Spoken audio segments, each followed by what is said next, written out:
This is Ari Koretsky, and welcome to Jews You Should Know, introducing the broader community to interesting and inspiring Jewish men and women making a difference in our world.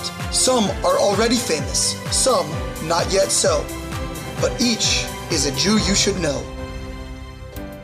We are back with another fabulous episode of Jews You Should Know. I recorded an episode many months ago, actually before October 7th, and it's a little bit of a more lighthearted subject.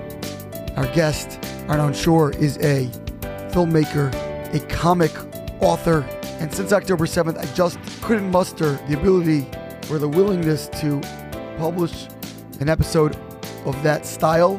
Felt a little bit too lighthearted, although conversation is still a fairly serious one. But now, as we're here in the Pesach season, and I'm recording this particular intro on Pesach itself, felt that perhaps the time is ripe. Certainly the world is not all well, and in fact, as I speak, we're witnessing the conflagrations on campuses all around the country. Thankfully not to the same degree at the campus that I work, the University of Maryland, but many of my colleagues, especially at Columbia, Emory, and other places, dealing with terrible flare-ups there. And obviously the hostages still very much not home, and the war still very much ongoing, if not currently paused, as the IDF likely prepares to head into Rafah, although we'll see how well this introduction ages.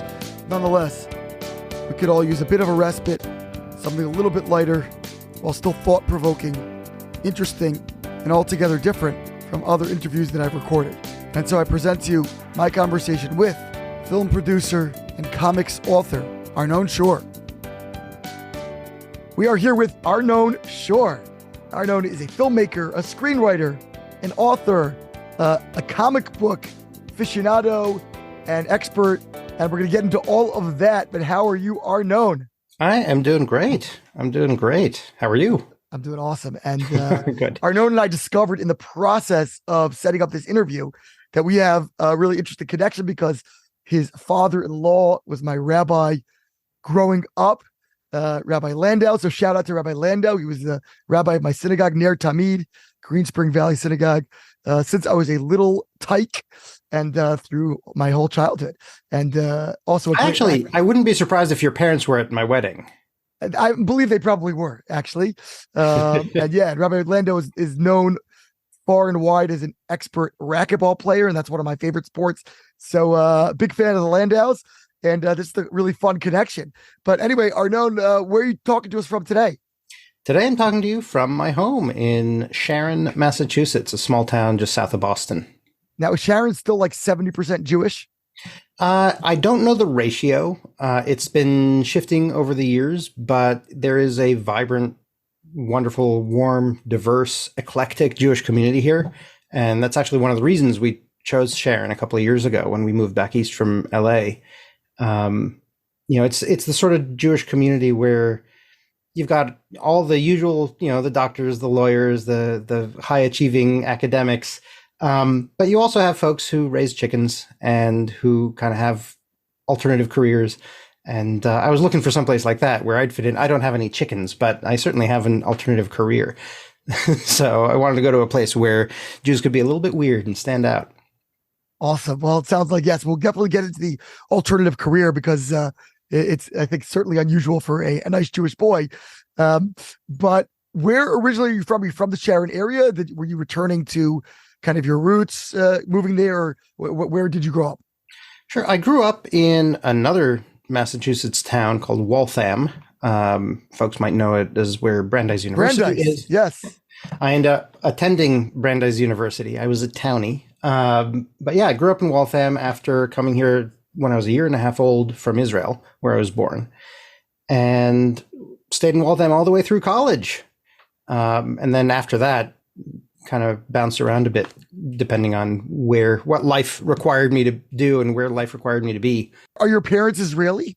Yeah. My father was born in Jerusalem. My mother was born in Haifa. In fact, my grandfather was born in Jerusalem also. So I've got a lot of deep roots in that land. Wow. And what brought them over to the U.S.? It's the usual things, life in Israel is life in Israel. It's wonderful. It's complicated. It can be messy. And actually, my grandparents came to the U.S. first in the late 60s when my father was 10 years old. So for my father coming back here when I was a year and a half old, it was a return. His parents were still here. His siblings were still here. So there was an element of, Israel is home, but Massachusetts is home. It kind of got confusing in that way. But the plan, like for many Israelis, the plan was to be here for 5 years. I was supposed to start first grade back in Israel. My parents are still trying to figure out when that fifth year ends, because it clearly hasn't yet, these several decades later. But, it's how it goes. What do your parents do in the U.S.? So they are both currently working in academia, in Jewish education. My mother's been teaching Hebrew at Brandeis for decades. In fact, almost any time I meet somebody who went to Brandeis, there's like a 50% chance that they took my mother's Hebrew class at some point. And my father works also in the education, sort of the education technology field. He's got a business that, an online business that is sort of a marketplace for lesson plans and educational materials. And I guess, was Hebrew the spoken language at home? I would imagine. Yeah. Not only was it the spoken language at home, it was the required spoken language at home. We would get reprimanded and sometimes punished if we spoke anything other than Hebrew at home. So my grasp of domestic Hebrew is very, very strong. But since we didn't really talk about politics or science or there are elements of my vocabulary that have these deep holes in them. But domestic Hebrew, I'm great. I feel like I'm getting a good sketch of who your mom is, even without having ever met her. Well, it's both my parents, really. My father was very insistent on Hebrew as well. Wow. Yeah, interesting. How about have you replicated that in your own home? To a degree. I speak to my kids. I have 3 kids, and I speak to them in Hebrew. My wife, Talia, speaks to them in English.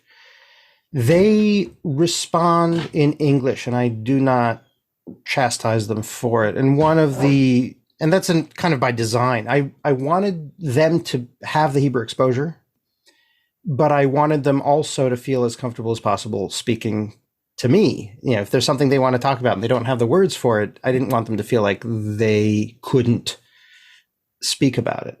So, it's kind of an experiment to see if we can thread this needle or walk this sort of tightrope. But really cool thing happened over the last year. In our little town here in Sharon, there was an Israeli family that came in, that moved here from Israel with kids the same age as my kids. They were going to the little day school and in the same classes, and these kids didn't really know any English. And my kids became their kind of intermediaries in a lot of social settings. So my kids wouldn't respond to me in Hebrew. I didn't know how much they were absorbing or how much they were picking up. But when they had to speak Hebrew to another kid in the class, they're chattering away. It turns out they have the language. They just won't use it with me, but they'll use it with their friends, or it's serving them well in school. So somehow it seems like it's working. But we'll see as they continue to grow how much of it sticks. Amazing. Now, what was your own Jewish background like in Waltham? I don't imagine as a particularly religious area. You have Brandeis there, which has its own community, but other than that, it doesn't seem like a very Jewish town per se, is it? Waltham is not a particularly Jewish town. No, there isn't. Aside from Brandeis itself, there isn't really an Orthodox presence, and we lived on the other side of town, so we weren't close enough to get to Brandeis for anything. My religious background is a muddled mess of lots of different things.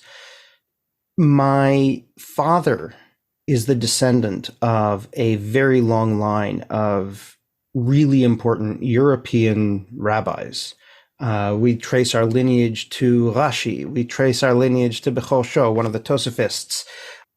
And my father was basically, especially through most of my childhood, my father was anti-religious. So not just not religious, but had an sort of uncomfortable antagonism towards religiosity, and like he bristled around it, which doesn't make any sense at all, because my mother is a modern Orthodox woman. of Sephardi descent. Her family's from North Africa, from Libya. And so my father would make Kiddush every Friday night because my mother said that he should. But then after dinner, he'd turn the TV on and my mother would go read. It was a very bizarre, mixed, muddled kind of upbringing. It was made even more complicated by being an Israeli in America. So there's this sort of weird dual identity thing going on where it's not quite clear where I'm supposed to settle in terms of who I am. We were living in an apartment that was too far to walk to any shul. There was a conservative shul that was sort of walkable. It was pretty far. We tried it for a while. My father didn't like it because it was too religious. My mother didn't like it because it wasn't Orthodox. So we ended up just abandoning that entirely. I was sent to Jewish day schools after kindergarten. And the reasoning, my parents had a big debate about this because it's very expensive. And the reasoning was, my mother told my father that he was rejecting something that he had never actually learned. He didn't know what it was that he was rejecting. So, he's kind of doing it by default without the tools, the resources to make an informed decision. And wouldn't it be better for us to be informed? And so my father agreed, and we went to Jewish day schools. I went to an Orthodox day school for 9 years. Then jumped ship to a pluralistic day school. Again, I imagine. Yeah, well, it was at the time it was called the New Jewish High School. New Jew. Yep. Was Rabbi Lehman there at the time? Absolutely. Because he was at Beth Tefillah, where I was for many years. He was. The very funny thing happened. Senior year of high school, we had a trip to Israel. And so we go to Israel, and the person who led that trip was the same person that Beth Tefillah used for leading trips. And so at a certain point, we were in a youth hostel in Jerusalem, and she got all excited. She said, "Oh, the kids from my old school are here, from the this other school that I lead trips for." It was Beth Tefillah kids on their senior Israel trip. And, we were excited because, oh, yeah, that's the school Rabbi Lehman used to work at. And so we're leaving the youth hostel. They're coming in. We're passing each other in the halls. Little did I know, and I didn't realize this until many years later, but Talia, my wife, walked right past me in the hall. I couldn't have possibly guessed that I was strolling down a hall past the person I'd eventually marry. But there we were, ships in the night, as it were. But yeah, so pluralistic high school, and then Brandeis, which also is sort of a mix of Jewish identities. At a certain point, we fell in with the Chabad in Lexington, the Chabad house in Lexington, Massachusetts, one town over from Waltham, because my grandparents lived around the corner, my anti-religious grandparents, who we stayed at for holidays so that we could walk to shul. So I'm Sephardi Ashkenazi from an anti-religious / modern Orthodox background with, a pluralistic education and Lubavitch religious experience. I'm about as much of a salad as you can come up with. That might be the most Jewish answer I've ever heard, Arnon. Yep. I mean, that's classic. Fantastic. Okay, so you went through this whole wonderful upbringing. What were some of your early interests? Were you into art? Were you into writing? Were you into filmmaking? All the creative endeavors that we'll get to in shortly. Were you into those as a youngster? Yeah, when I was in, I think as far back as kindergarten. And even into kindergarten, first grade, around then, I remember drawing picture stories. We had these big sheets of paper that we were given, and they had like 1 or 2 lines at the bottom. Remember when you're learning how to write, you have those lines that have the little dotted line in the middle. And so we could draw this big illustration and then write what was, like a little caption at the bottom. I have no idea what those stories were about. I think there was... the sort of mythos of the Israeli army was kind of a big deal in my mind at the time. So there were definitely pictures of tanks and the little dotted lines from the barrels of the tanks and the little projectile about to hit some other tank. Stories about battles for some reason. But yeah, I started doing that pretty early on. By second grade, I was writing stories. There was one time in second grade we were assigned to write a story in school, and then we went up to the fourth graders and we were supposed to read them our stories. And there are still people who come up to me to this day who say, "I remember when you were in second grade and you came into our classroom and read a story, and it was I don't think it was that great a story, but for a second grader, I suppose, it made an impression." So yeah, I kind of fell into this fiction process. as a way to kind of escape. We lived in a small apartment, things were cramped, things were tight, but if I wrote a story, I could be in some other world for a while. And that kept going until I was kind of late elementary school, early middle school. I was bitten by the film bug. And from there, it was movies, movies, movies for quite a long time. So what kind of movies did you get into? And when you say movies, movies, movies, are you talking about production? You're talking about screenwriting, acting, obviously a lot of different dimensions to that. Well, I tend to avoid, this side of the lens. I like being on the other side of it. But I was making movies. I mean, I think it was about fifth grade when Jurassic Park came out. And I saw that movie, went to the movie theater with some friends of mine. Normally, I hadn't really gone to the movies very much at that point. It was not something my family did very often, or hardly at all. But I had a friend who went to the movies a lot, and one day I tagged along with him, and he was going to see that dinosaur movie. So I went to see that dinosaur movie. It was Jurassic Park, and at the end of the movie, the helicopter is flying off into the sunset, and it says directed by Steven Spielberg, and in my mind I thought, why does that name sound so familiar? Normally we kind of walk through life and there's all sorts of stuff around us and we don't really give much thought into how it's made or where it comes from. And I think for a lot of people, movies are kind of like that also. They're just kind of there and they can be entertaining or not. But at a certain point, you begin to realize that there are people behind the movies. There are people who make them. And when that realization hit me, it hit me really hard. I realized, well, this guy made Indiana Jones and he made E.T. and those are so much fun. And he made Jaws, which I hadn't even seen, but I'd heard about it. So I started exploring that much more, dragged out the old camcorder from that was gathering dust in the closet and started playing around with it and filming stuff. By ninth grade, I was making short films.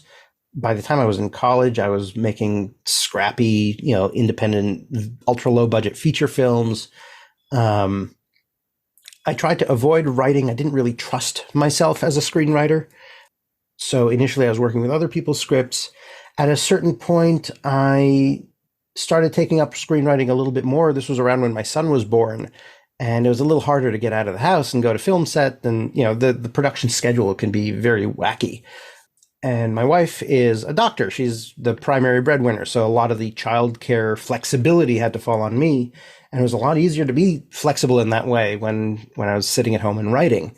So that's when I really started screenwriting a lot more. And I've been doing a mix of directing and screenwriting since then.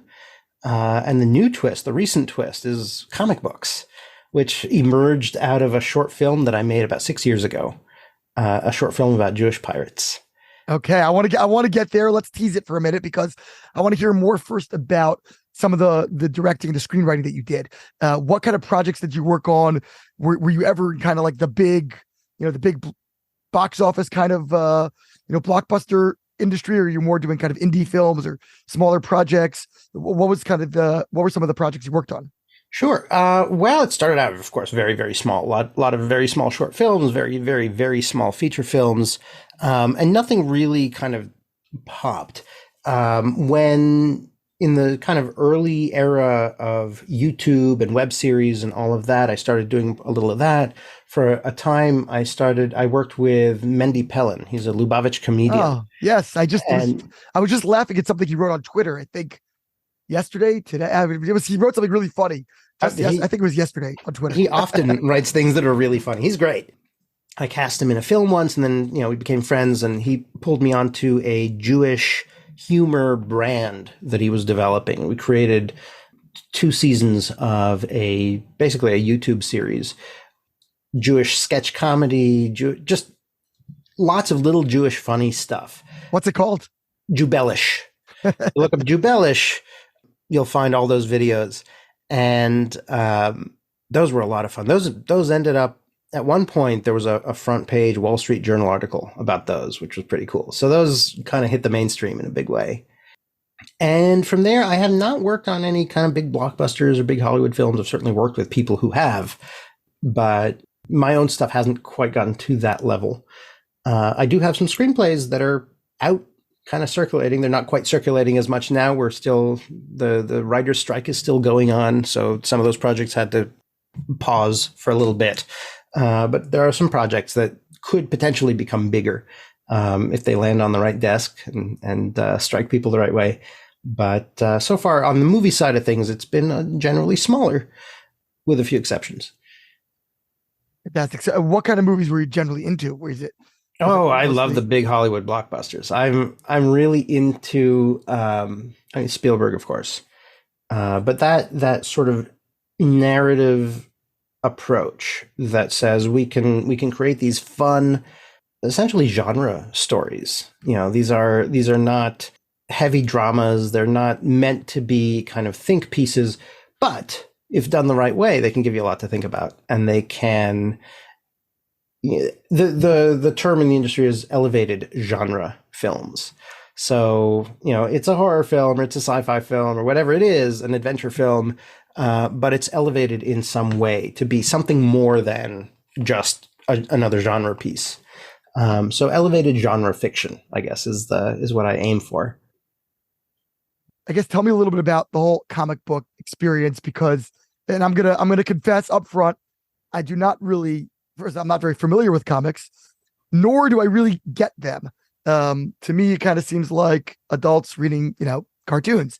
It doesn't strike me, but I know many people, I know that there's something that I'm missing there, because there's something about the form that speaks to people and hits people in a different sort of way that I'm not grasping.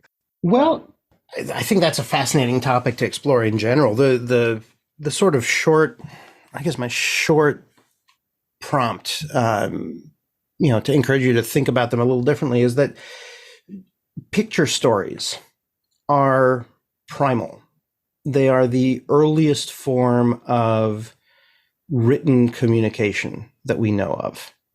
The cave paintings in France that are tens of thousands of years old they were ways that people were able to somehow record something. And they didn't use words, they didn't use language, they didn't use letters. It's not hieroglyphics. It's not, pictographic language. It's just picture stories, just images that are supposed to express or represent something. And that manages to relay a lot more than words in a very short amount of time. There's a density to what comes across with an image. And so I think that comics, what they do is, where the words are simple, you read the words on a comic book page. First of all, there aren't that many words on a typical comic book page. You read the words are fairly simple. But the power, the impact is when you sort of slow down and take in the image. And that image conveys what in a novel would take paragraphs or pages, but you get it in this tiny little panel. So I think that there's that aspect of comics. There's also the aspect of comics where the comics that we are perhaps most familiar with in a broader cultural sense are, the Marvel and DC superhero comics. And those can be great, but they can also be kind of, the stories are fairly simple. Now, I can tell you as somebody who creates stories, it's really, really hard to craft a simple story.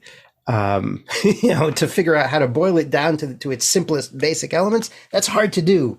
But when you're reading it, it sort of comes at you really easily. It's easy to digest. So, there's this sense that, oh yeah, that's easy stuff. But there's much more in the comics universe than, Marvel and DC stuff. Over the course of the last year, Mouse has been in the news a lot because of, some people's interest in banning it. And so this was a comic book, a graphic novel really about the Holocaust. It won I think a Pulitzer. It's a very kind of elevated work of art. It's very compelling. It's very moving. And it does things that in a very different way than the way a Marvel superhero comic book would do. So, comics can be a lot of different things. And for many people who are not familiar with comics, it can be a little surprising that there's a lot more out there than just the superhero stuff. Why do you think adults respond to comics, and that you can sort of inject certain messaging into comics that you can't necessarily get away with in a different narrative form? Somehow it can slip past. Is it that it's just the kind of lightheartedness of the medium, allows kind of like, it's almost like putting a bitter medicine into a sweet drink, and people can absorb more, difficult messaging. I don't think the medium is lighthearted in the way that any medium, like there's a medium is a medium. It's the thing you use to craft a story. You can use it to craft a lighthearted superhero story, or you could use it to craft a heavy, depressing Holocaust story. There was a gallery show here in Boston not too long ago, and the name of the show was Comics is a Medium, Not a Genre. So a lot of people think of comics as a genre. It's like, oh, comics, they're all this type of story. But that's like saying that oil paintings are all landscapes. An oil painting can be all sorts of things. It can be abstract, it can be impressionistic, it can be, photorealistic almost. It could be a portrait, it could be still life. And comics are kind of the same thing. So I think the appeal is the same as the appeal of any art form. It's not the medium itself so much as what you get from it. And, you get into oil paintings, then you're going to go and try to find oil paintings that speak to you and that resonate with you. And, if people ask you, why do you like oil painting? It's not that you like oil painting. You like this oil painting. You like that oil painting. You like the oil paintings that move you in a particular way. So, why do I like comics? I don't know that I like comics just because they're comics. But, this comic told a great story and it was really exciting. And that comic brought me to tears. And this other comic was really kind of interesting and compelling. And the artwork drew me in. And that comic had just fabulous dialogue and characters that I could really relate to. It's the same. It's the same across a lot of media, I guess. I guess I'm just thinking about the most the popular comic in the Orthodox world nowadays is the Kichels. Which is a strip in Mishpacha magazine. Right. And it's become phenomenally popular. The most popular, I think, part of their whole magazine. People, flip right away just to the back to read it. They've come out with books of the and what it does is it satirizes, interesting or, maybe, subtly critiques maybe aspects of the certain subsets of the Orthodox community that could use a little bit of, of ribbing or a little bit of right sizing maybe. And people sometimes get offended actually, but largely really enjoy it because they feel like, they're getting a dose of truth telling, but in a really palatable sort of packaging. Sure. So that's where I guess I'm coming from when I think about comics being able to deliver a sort of a punch, but in a enjoyable, entertaining fashion. Sure. And, newspaper and magazine comics are kind of their own subcategory of comics. Newspaper comics, especially, they'll tell part of a story in a strip, usually 4 panels. Sometimes in magazine comics, you get a whole page, rarely more than that. And so, that's not much room to tell a kind of heavy, deep, meaningful story, but it's certainly enough time to tell a joke. Which is one of the reasons that a lot of these comics tend to kind of go for humor, because they only have a few panels or a page to do it. But, pick up a graphic novel, pick up something that's, 100, 150, 200 pages of art. And the opportunity for storytelling, for the range of storytelling, is very, very different. It's really hard to, move people to tears in 4 panels. But if you have a whole book, you can actually try to do that. You can strive to go for a different type of tone and a different type of meaning. So, if all the comics you're reading are the ones in the back of the magazine, that's a very narrow range of what comics are and what they can do. Now, what's interesting about comics is that you can't suffice as only the writer. You also need to either be an illustrator or collaborate with one. Right. So how do you deal with that aspect of the process? Well, I am not an illustrator at all, but I come from the movie world. You can't make a movie alone. It's pretty much impossible. So, for decades, I've been a collaborative artist working with teams of people to create, something that hopefully represents a shared vision. So for me, moving into comics, where I'm collaborating with illustrators and sometimes with multiple people on the illustration side of things. So I have a series now that's currently out in comics shops called Ben Mortara and the Thieves of the Golden Table. It's an archaeological adventure story. And on that, there's an illustrator, Kat Bauman, who's phenomenal. And the stuff that she sends to me, the illustrations, they are basically black line illustrations. They're done in ink, digital ink. So they're black and white. Those illustrations I then send to another phenomenal artist, Alex Zeef. She's based in Mexico. And she paints all this stuff. So all the color, that's a whole separate person. And then that goes to yet another artist. His name is Dave Lentz, and he is a letterer. So he takes my book script, what I write, and he puts in those word balloons and he fills them in. Because lettering is its own art, the size and the heaviness and the weight and the way you inflect the written words influences the way that they come across to the reader. So, on this book, it's 3 different visual artists working together to create this vision. Sometimes there are even more on some of these, Marvel and DC things. There are separate artists who do what's called penciling and then inking. So one artist will do the pencil, will do everything in pencil, which is sort of light, very easy to erase and redo things and fix things up. And then a second person will go over and go over the pencil lines in dark ink, and that becomes the dark lines in the image. So sometimes you have, 4 or 5 different visual artists working on a comic to create those images. And sometimes it's just one person. There are some writers who are very talented and can illustrate their own stuff. And I'm a little jealous because it seems like that could be a really nice way to, really express yourself. But I happen to really enjoy the collaborative aspect of it. It's so delightful to write something and then send it off and then see somebody else's vision for what it should look like. How does the process actually work? I guess from inception, you have an idea, a storyline. Do you have to get a publisher to greenlight it first, or do you just write something and then send it off to people? And if they say yes, because obviously all of these artists and, these different layers of creative professionals, all of that costs money. So how does that all unfold?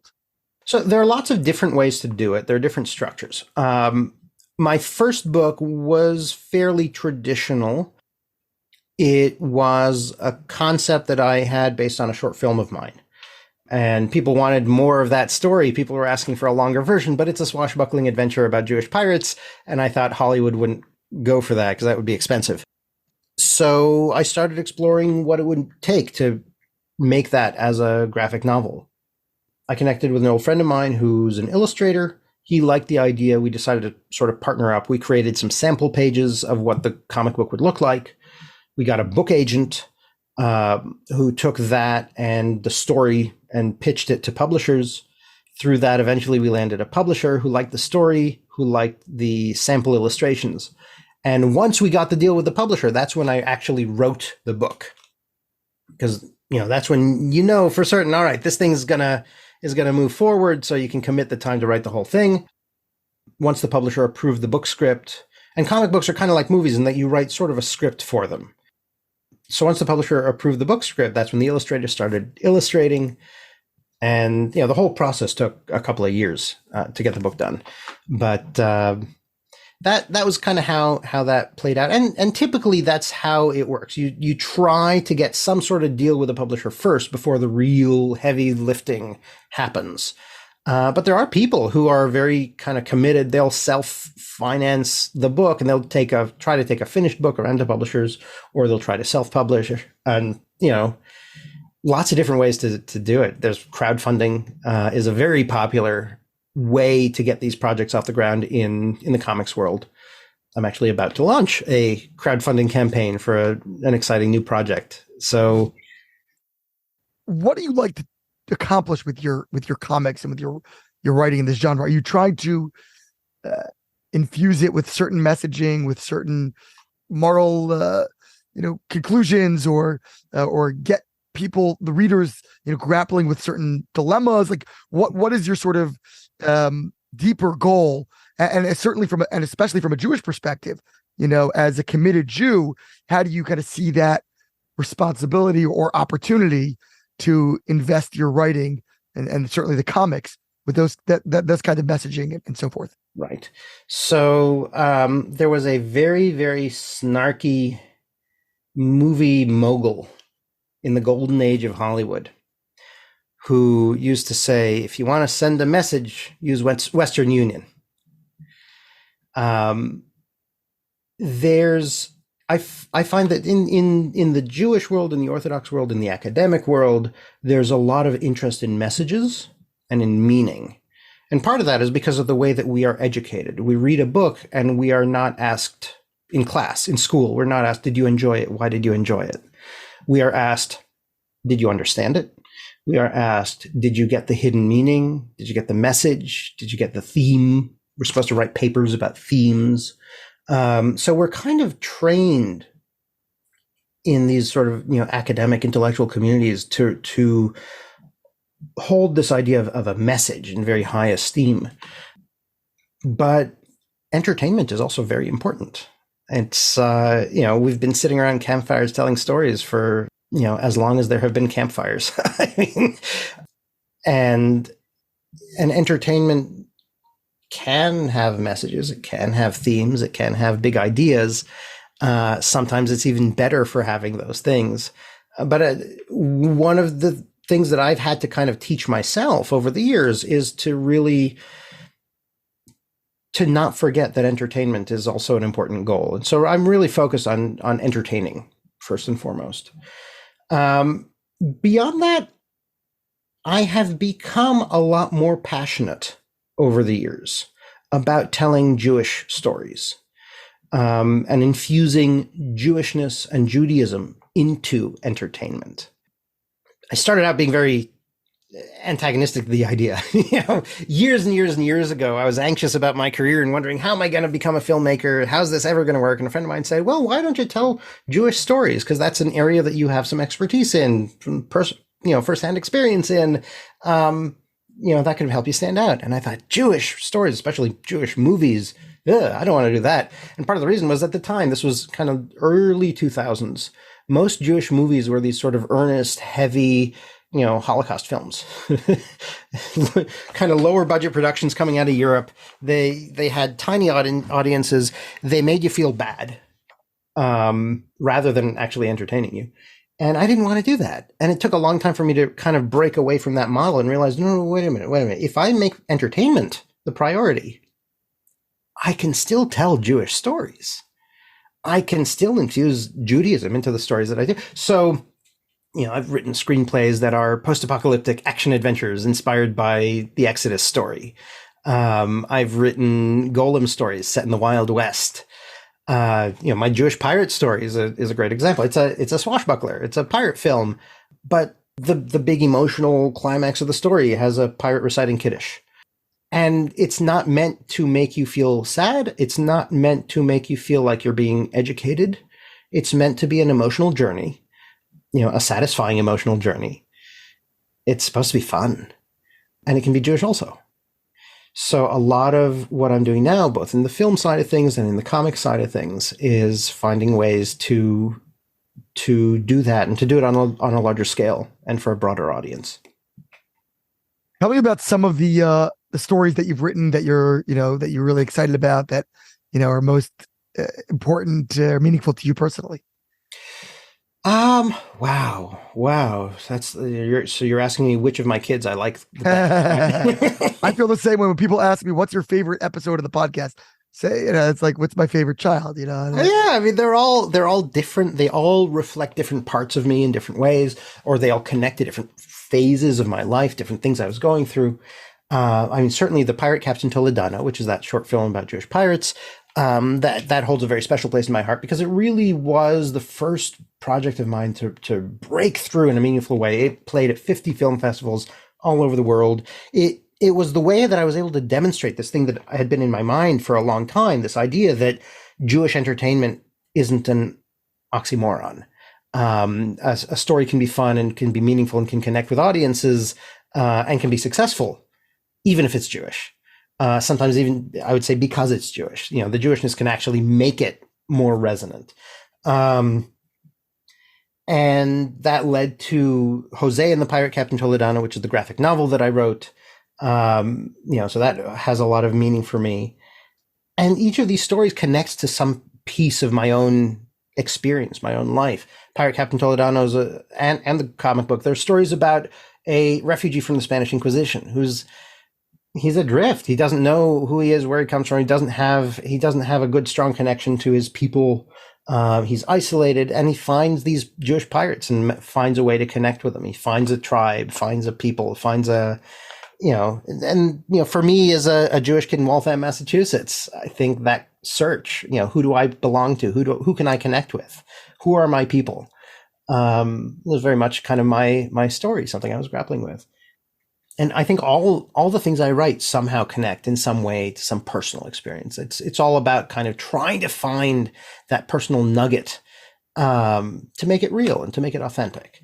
So, my new series, Ben Mortara, it's a globetrotting adventure. It's a lot of fun, but it's also about connecting with your heritage. And, the title character, Ben Mortara, he's an archaeologist. At the start of the series, he just finds out that, in fact, he's Jewish. He didn't know. It's just, his mother's mother many years ago. It was a Spanish immigrant to the U.S.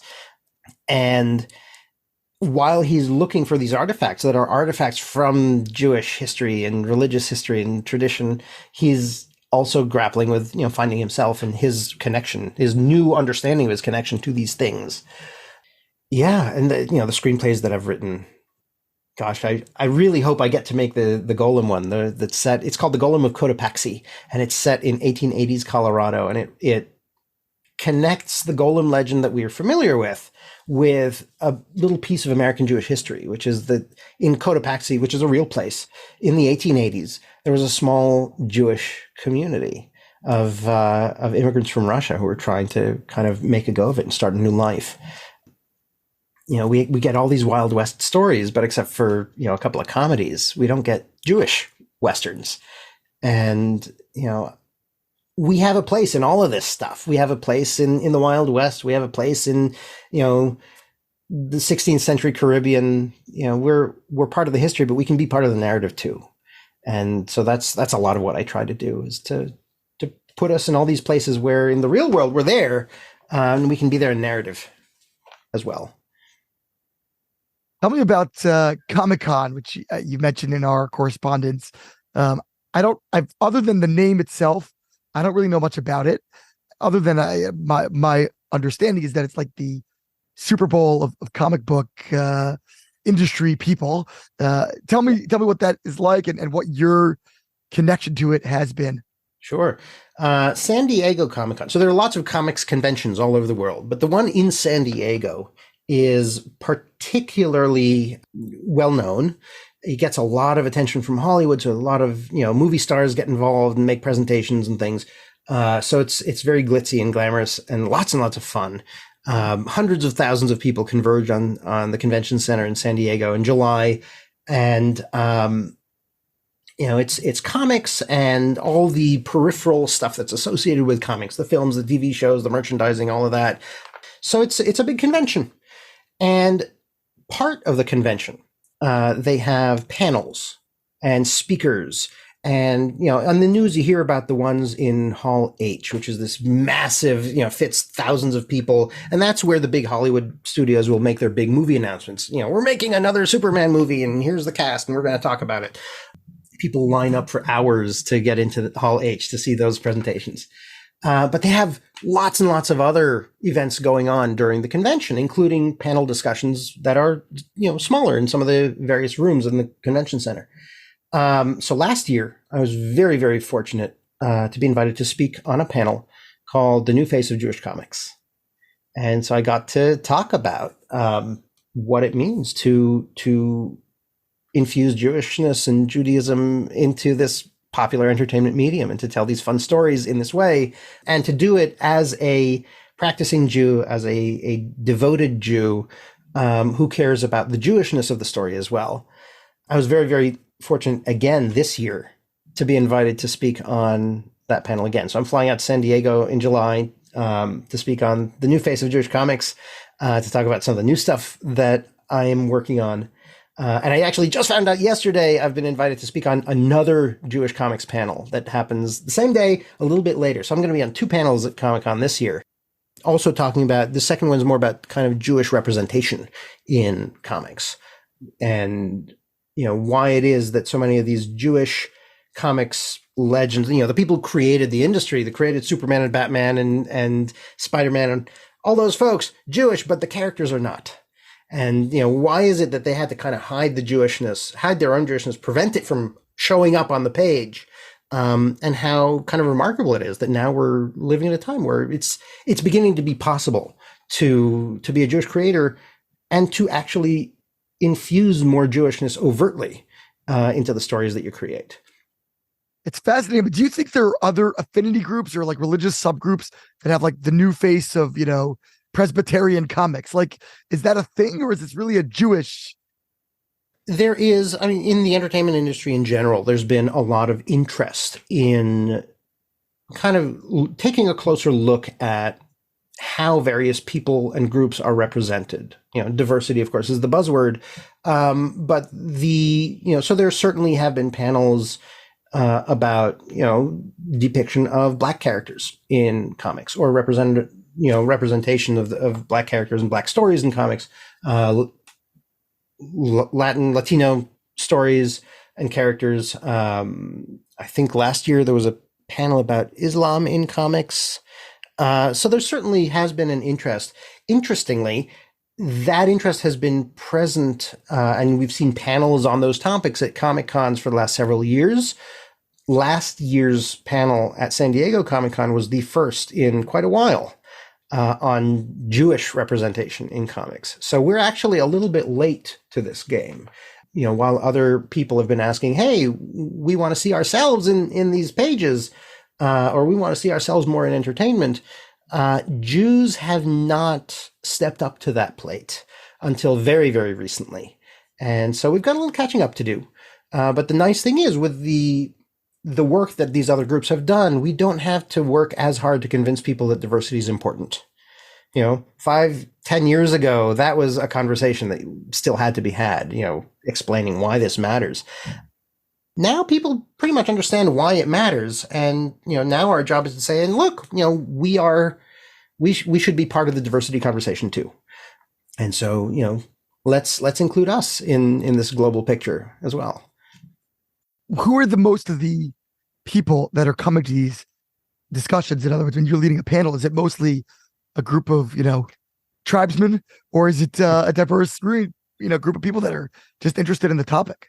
Well, it varies. It varies. Last year's panel, it seemed, I didn't take a poll, but it seemed like it was mostly folks who were Jewish in some way. A lot of the folks who came to the panel last year were involved in, there were some librarians, people who ran comic book shops, people who were interested in, and who were in positions where they could amplify Jewish voices in the comics world. And they wanted to find out, well, what are these Jewish voices and what can we do to amplify them? Put more of these books into comic book shops, put more of these books in libraries. That helps to kind of balance the scales a little bit. And some fans as well. This year, I don't know. I'm curious. I'm excited to see who shows up. It should be interesting. Is there like a whole Jewish scene at Comic-Con? Like, is there, can you get kosher food? I mean, is there like, is there a minyan? Comic-Con San Diego, there is no Jewish scene yet, but you can bet that if I keep showing up there will be eventually. Certainly there are a lot of Jews who work in comics, but the idea that we can kind of coalesce around our own identity group and form something, I think, is still relatively new. What I'd love to see eventually is for there to be enough of us that we can have a minyan on Shabbat, and we can kind of create more of that sort of religious or spiritual experience in conjunction with or parallel to everything that's going on at the convention. I don't know. Maybe this year. We'll see. You got to start, grabbing people out and getting them and coalescing them into one, group. And, right. You got to start the WhatsApp chat for for the Jews at Comic-Con. So just in closing, Arnon, what are the projects you're working on now? What are some of the new launches or the new the new offerings that are coming down the pike? There are two things that I'm really excited to tell you about. One of them, it's been out there for a while, so this isn't new news, but it's still fairly exciting. years ago, I wrote a screenplay called Wayfarers. It's the post-apocalyptic, the Jewish post-apocalyptic action adventure. And that screenplay did well. It landed in a producer's lap, and the producer got it into the hands of a big French production company. We were talking about filming it in Morocco, big budget, really exciting. And the executives from the company, they had one note for me on the script. And that note was, can you make it less Jewish? And it's an Exodus story. It's about a bunch of Jews in a desert trying to hold on to their identity in the face of persecution. So I said, no, that's not what this story is. And then, of course, the project fizzled and they lost interest and nothing happened with it. It sat around.